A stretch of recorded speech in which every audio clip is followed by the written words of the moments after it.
Welcome to Way Out of History. I'm your host, Aaron Baker, and I want to thank you for joining me for a journey that defies logic, explodes expectation, and leaves us wondering how something so improbable could have actually happened.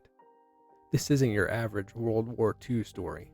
Today, we're traveling to the final days of a dying Nazi regime, to a little-known fortress in the Austrian Alps, and into the hearts of men, some labeled enemies, others heroes, who came together for one impossible stand.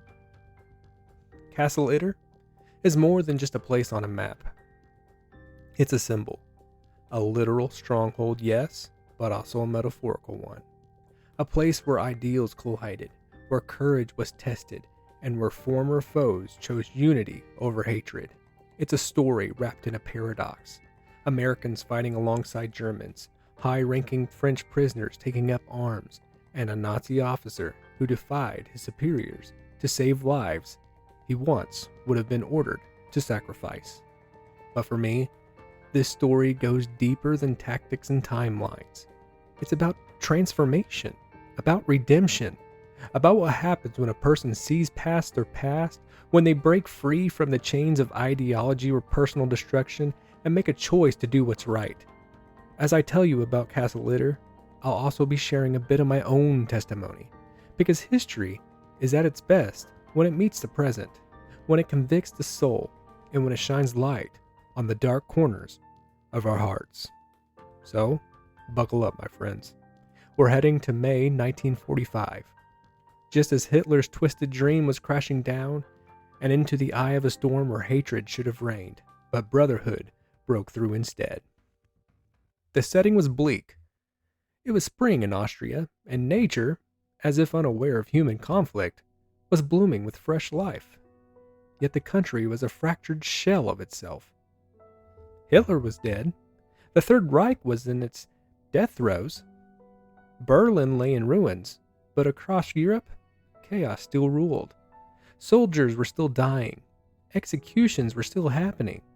And in some regions, the war's most fanatical warriors, the SS, were just getting started on the finalized, frenzied rampage. Castle Itter, nestled in the Alps, was an unlikely prison. Built for nobility, its stone towers and fortified walls have become a gilded cage for some of France's most prominent figures. These prisoners weren't your average captives. They included former prime ministers, military generals, members of high society, and even the sister of Charles de Gaulle. The Nazis had kept them alive not out of mercy, but because they were useful, potential pawns in future negotiations, or shields for fleeing war criminals. Now with the regime crumbling, the SS had other ideas. Their orders were changing. Loose ends were being tied up. Evidence of war crimes was being eliminated. Castle Itter's prisoners knew this.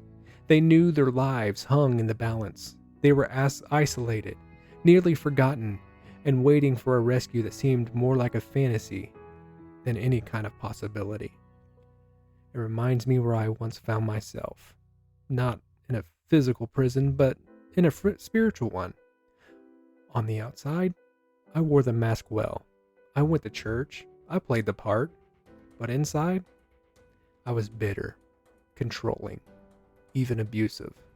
I had boxed myself into a fortress of anger, addiction, and though I didn't know it, I was waiting for a rescue too. Just like those French prisoners, I needed someone to break in and bring me out. Enter Joseph Gangel, a man at a moral crossroads, a decorated major. Gangel had fought for Germany throughout the war, but by 1945, his belief in the Nazi cause had crumbled. He wasn't blind. He had seen the atrocities, the suffering, the betrayal of everything honorable, and so, even as a man in uniform, he quietly began to resist, working alongside the Austrian resistance. He started to protect civilians in his hometown of Wörgl. When Gangel heard about the situation at Castle Itter, he was confronted with a decision that would define his legacy. Should he risk everything, his life, his men, his reputation to try to save a group of French prisoners he didn't even know? Or should he play it safe and let history run its brutal course? His answer was simple. Though it would cost him dearly, he would act. What I find remarkable is the clarity that Gangel had in the fog of war. He saw people in danger. He saw a chance to help. He wasn't paralyzed by politics or past allegiance. He saw right and he saw wrong, and he chose the former, even if it meant teaming up with the enemy. He would later join forces with the Americans. Yes, the very men his army had been trying to kill for years. That hits me deeply, because I remember my own crossroads. My marriage was in pieces. My soul was fractured. I had been told point blank, get help or get out. I didn't know what to do, but at a moment of desperation, I turned to Facebook for help. Yeah, I know what you're thinking. Facebook? How's that going to help? Believe it or not, God answered. Not with thunder or lightning, but through a man I didn't even know who invited me to go to a Christian retreat.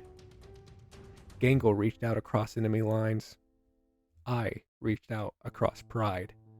And what came next changed both of our lives. On the other side of the collapsing front, Captain John Jack Lee was leading a small unit of American tankers. He was brash, he was bold, and he was a bit of a renegade, perfectly suited for the impossible. When Gangel approached Lee with the story of Castle Itter and the desperate prisoners, Lee didn't hesitate. No orders, no reinforcements, just a decision. Lee gathered a tiny force, just a few dozen men, a Sherman tank named Jenny, and a handful of Austrian resistant fighters. Together, this ragtag band set out toward the castle. They were driving straight into SS-held territory with minimal weapons, no backup, and a whole lot of faith. The odds? Very laughable. But for Lee, Gangel, and their men, it wasn't about the odds. It was about doing what was right. That image, that tank rumbling up the alpine roads toward an unknown fate is burned into my mind, because that retreat I went to, that was my Sherman tank. I had no idea what would happen. I didn't really know or trust many of the people around me. I didn't even trust myself. But I knew I couldn't stay where I was. I had to go forward. I had to take a risk. And just like Lee and Gangel, when I stepped into the unknown, I found something waiting that I never expected. Hope. Real hope. Not just survival, but transformation. And that's the heartbeat of Castle Itter. Not just military strategy or daring, but the courage to step out in faith, even when everything tells you to turn back. When the defenders arrived at Castle Itter, they didn't walk into a secure stronghold. They walked into a time bomb. The USS had surrounded the area. Supplies were scarce. The French prisoners, many elderly and frail, were terrified. The castle was ancient and beautiful, but it was also vulnerable, a fortress against the past, but not against mortars and machine guns. Lee and Gangel quickly took command. They assessed the castle's defenses, organizing firing positions, and prepared the prisoners for a fight. It was very unprecedented. Generals and prime ministers were handed rifles. They took up positions beside American soldiers and a few German defectors. Every man knew what was coming. The SS would attack, and when they did, it would be with the fury of a regime desperate to leave no witnesses. And yet, what happened next was extraordinary. These former enemies, men who had once hated or mistrusted one another, began to work together. French prisoners, American soldiers, and German troops formed a unified defense. Walls that had once separated them in ideas and culture began to crumble, and their place, trust, began to grow. That's what healing often looks like. At that Christian retreat, I sat in a room with men I would have never associated with. I confessed my sins I had never voiced. I cried in front of strangers. And instead of judgment, you know what I got? I got grace. The defenses I have built over my years, my castle walls, started to come down. God wasn't just saving me, He was rebuilding me. May 5th, 1945. cold and tense over the Alps. At the castle, the defenders, a bizarre coalition of American soldiers, Austrian partisans, a few renegade German troops, and the elite French prisoners were bracing themselves. They had survived the night, but the real fight was just beginning. The SS forces surrounding the castle had regrouped and preparing for a full assault. The castle was aging, but beautiful, was never designed to withstand modern warfare. The defenders had one tank, dwindling ammunition, and barely enough manpower to man all the key positions. Captain Lee quickly divided up the defense of the castle. He placed his Sherman tank, affectionately named Jenny, at the front gate as both a symbol and literal blockade. The French prisoners, though elderly and mostly untrained, insisted on helping. The former Prime Minister and tennis champion Joe Borato took up arms alongside the Americans. Gangel's troops watched over the southern approach, the most likely vector for a breach. Communication was very spotty. Reinforcements were uncertain, and every man in the castle knew they might not survive the day. What makes this most remarkable, and honestly emotional for me, is that these were men who should have hated each other. Americans, Germans, French, former enemies who had mere months before been on opposite sides of the most brutal war in history. But here, they are united, not by nationality, but by moral clarity. They saw the SS for what it was, a merciless, dying force to kill anyone to protect its own legacy. And in that moment, none of the old allegiances mattered. What mattered was doing the right thing, even if it cost everything. I think about the castle often when I reflect on my own struggles. When I stood at the edge of my life's collapse, I felt like those men, surrounded by forces I couldn't control. Rage, addiction, guilt. My own version of the SS storming the gates. But I found that when I surrendered to Jesus, He didn't just give me peace. He gave me a new band of brothers, men and women who stood beside me, prayed for me, held me accountable, and reminded me of grace. And like at Castle Itter, I found strength in unexpected allies. As the battle intensified, Joseph Gangel continued to move among the defenders. Though a former major, he wasn't barking orders. He wasn't hiding behind rank. He was leading by example, checking positions, moving supplies, encouraging terrified civilians sheltering in the castle's cellar. He had chosen this path, not loyalty to a crumbling regime, but service to truth, and that choice would soon cost him everything. A sniper's bullet shattered the tense rhythm of the firefight. One of the French VIPs, the former Prime Minister, was caught in the crossfire as he attempted to reach a safer position. Without hesitation, Gangel ran out into the open to pull him back. In full view of the enemy, Gangel dove for the minister and dragged him behind cover. In doing so, he exposed himself and was fatally shot through the head. Gangel died instantly, the first and only defender to fall in the battle for Castle Itter. Gangel's death stunned everyone. Here was a man who had been part of the German war machine, now laying down his life to protect a French political prisoner. His sacrifice became a turning point, not just tactically but spiritually. The defenders rallied with renewed resolve. They would not let Gangel's death be in vain. For those who survived, his courage reminded them of the defining memory of that day. And for historians, it remains one of the clearest examples of moral redemption in modern warfare. When I hear this part of the story for the first time, I was just taken back, because I knew what it felt like to be part of the problem, part of the pain I had inflicted on others. I thought I had gone too far to ever be redeemed. But Jesus didn't see me that way.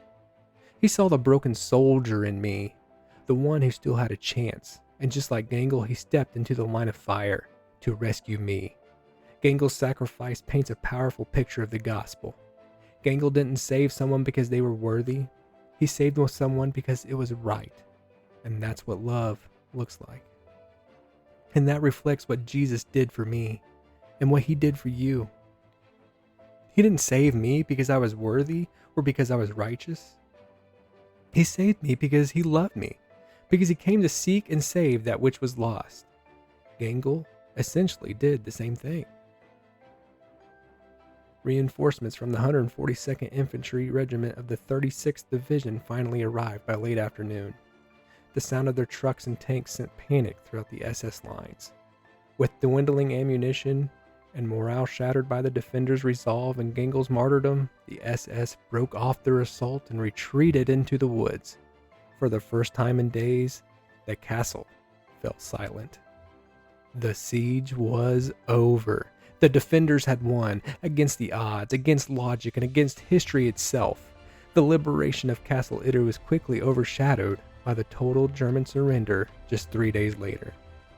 But for those who were there, that battle left a permanent imprint.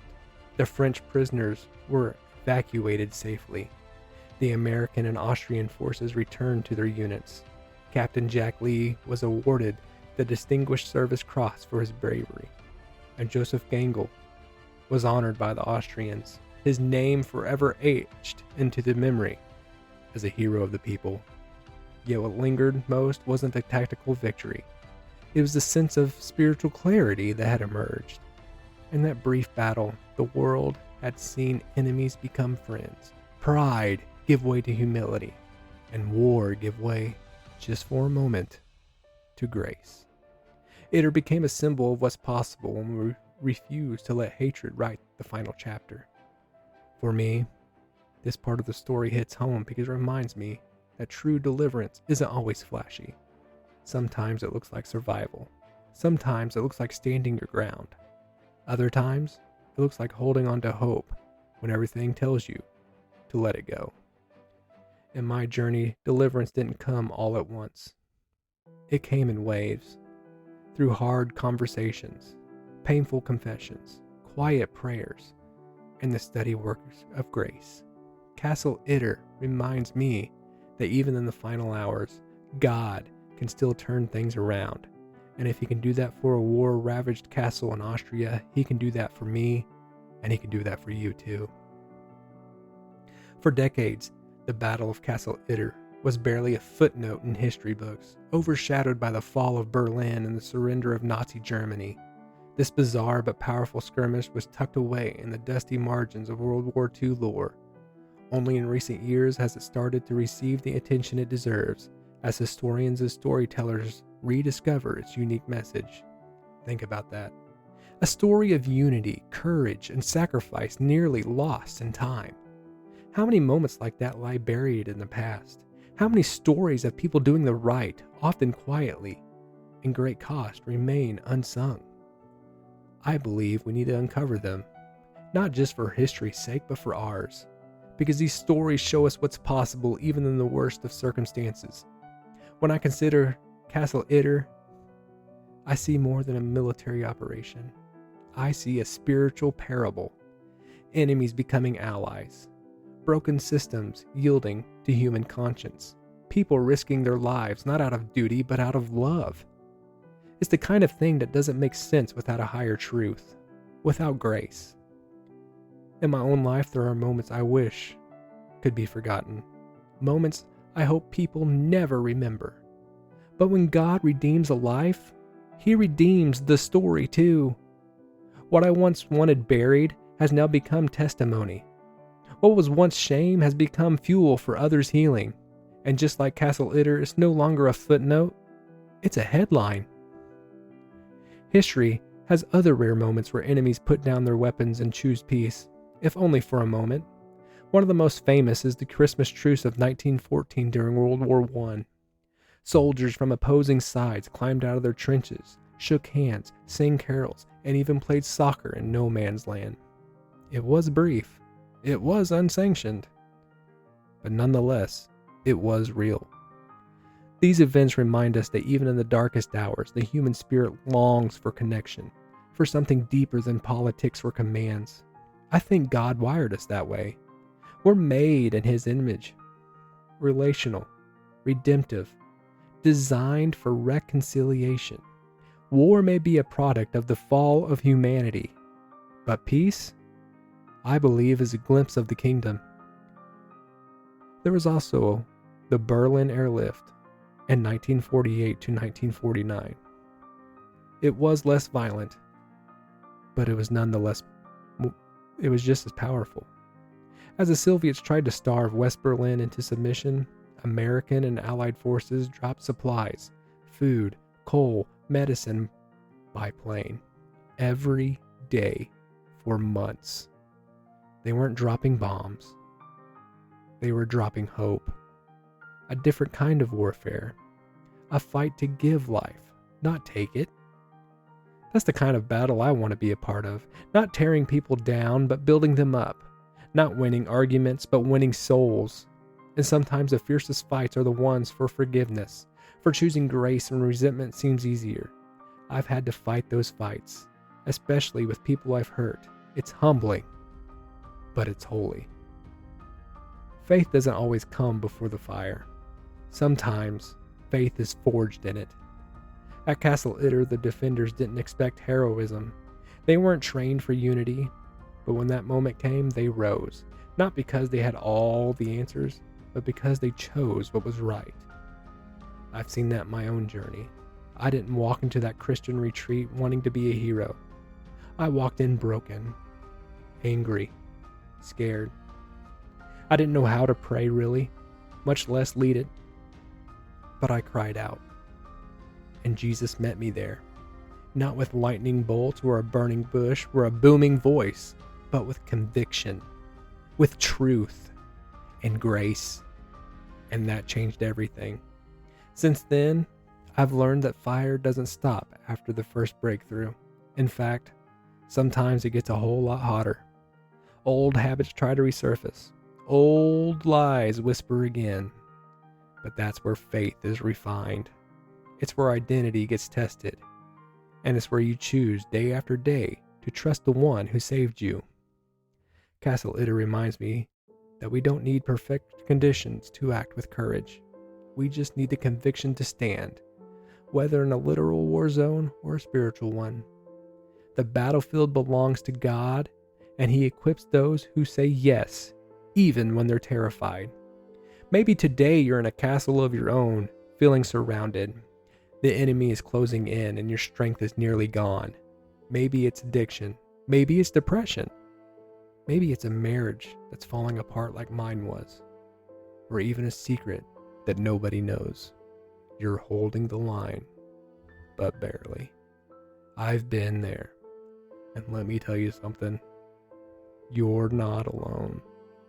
The same God who showed up at Castle Itter, through courage, through sacrifice, through impossible unity, is still showing up today. He showed up in my life. At a retreat I didn't even want to attend. And He's here now, whispering that you're not too far gone. I'm here to say my story is far from perfect. It's messy. I was a church kid who knew the right words but didn't live them. I was a husband who caused pain instead of healing. I was a father who needed to become a different man. And I still have battles, but now I fight them with Jesus, not by willpower, but by surrender. So whatever your castle is, I want you to hear this. There is hope. There is help. There is healing. There is Jesus. And it doesn't depend on your performance. It depends on His promise. He's not done with your story. And this isn't the end. It just might be the beginning.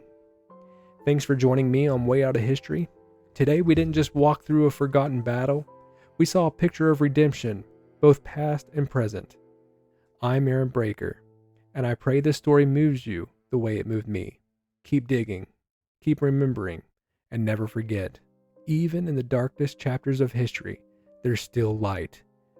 Never forget that Jesus loves you. We'll see you next time.